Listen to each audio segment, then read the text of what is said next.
Hello there, my RPG lovers, and welcome to another video. Legacy Steel and Sorcery just came out on Steam in early access.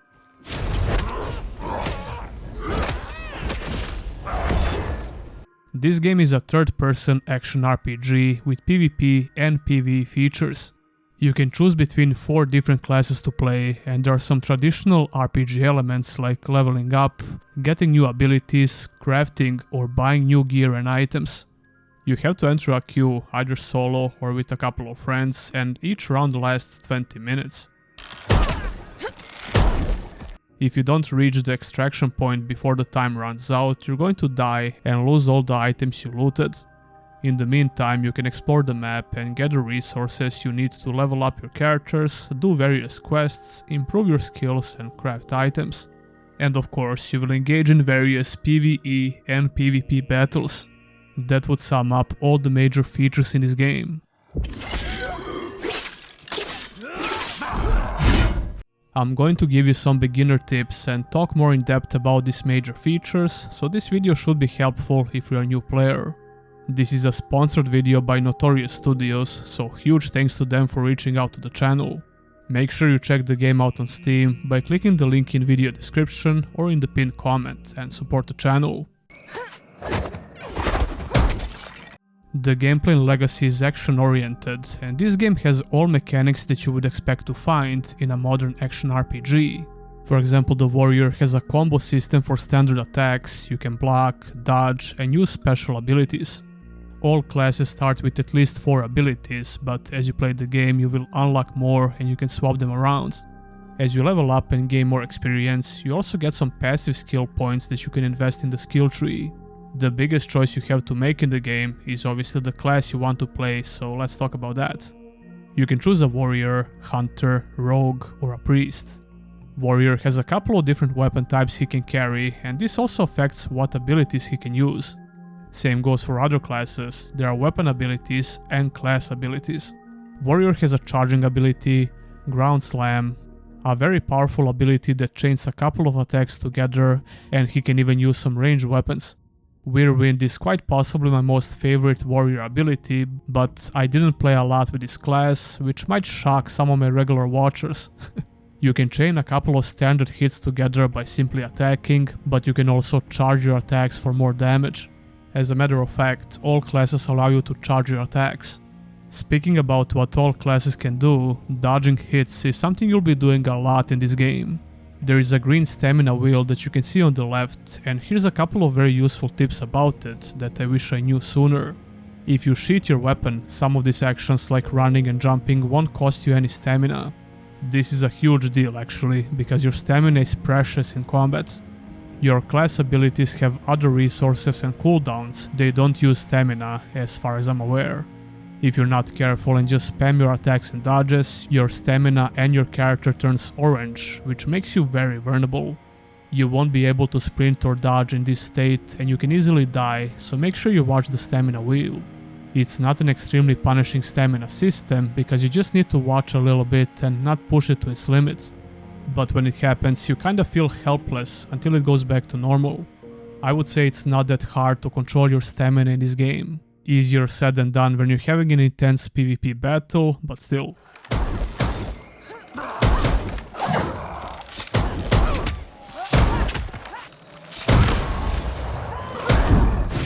When it comes to your health bar, you can heal by using potions you can find, buy or craft, or use the healing ability if you're playing as a priest. You'll also notice the grey bar that will cover your health, and in order to get rid of it, you need to use bandages. This effect is called wound damage, and you should get rid of it as soon as possible, because it reduces your total health pool. So your quick slots should be filled with some healing pots and bandages. I kinda sucked in PvP as a warrior, so I decided to switch the class shortly after I was getting owned by some random guy. Rogue is also a very appealing class to me, especially because of his stealth ability that makes him invisible. He can also teleport behind the target, but you first need to land a hit with his ability, and when you press the button again, you'll get teleported. That being said, I was kinda owning a rogue in a PvP battle when I played with the hunter.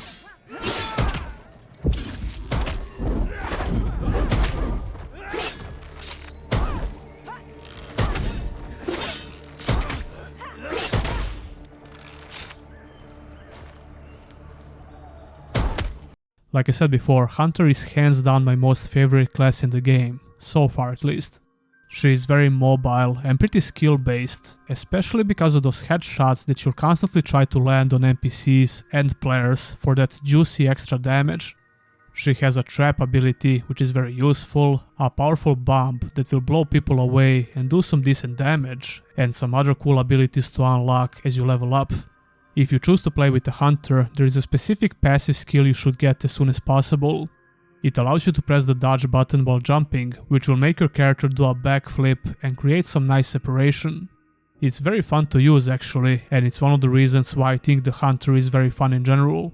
The ability that saved my ass a couple of times in PvP is called Elven Dance. You will avoid incoming hits when you use this ability and fire a charged attack at the same time. This was especially useful when my stamina was yellow, because it's basically like another dodge ability with the charge attack on top of it. When you get to craft one of the early game bows, you can get another very cool ability called Eagle Stance. It's a stationary stance which allows you to overcharge your arrows for some massive damage.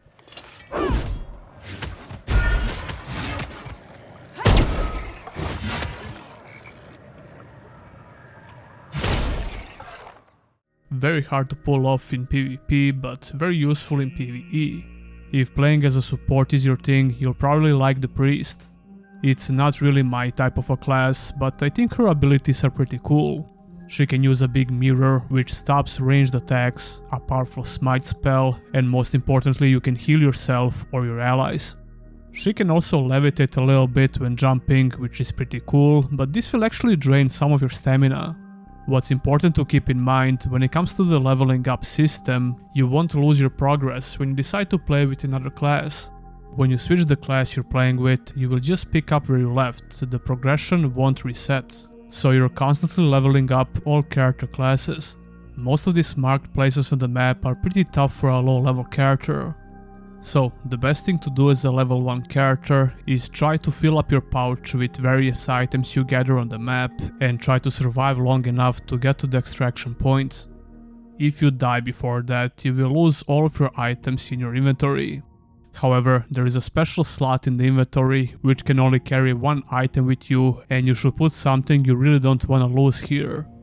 A lot of things can kill you in this game, and if something looks very dangerous, it probably is. Then again, these enemies are not unkillable even for a low level character, so if you play carefully you can still take them down.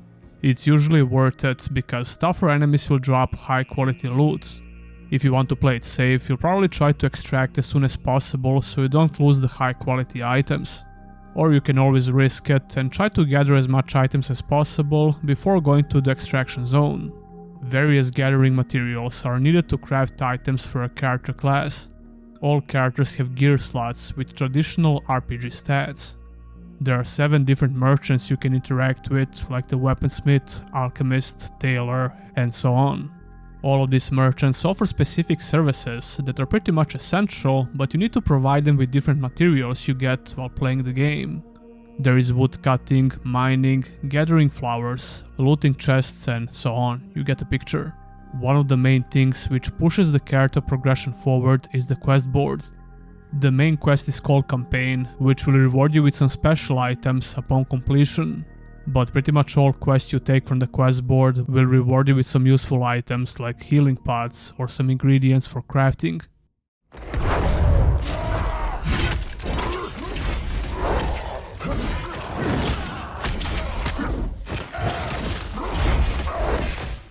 And that would cover all major features of Legacy, Steel and Sorcery.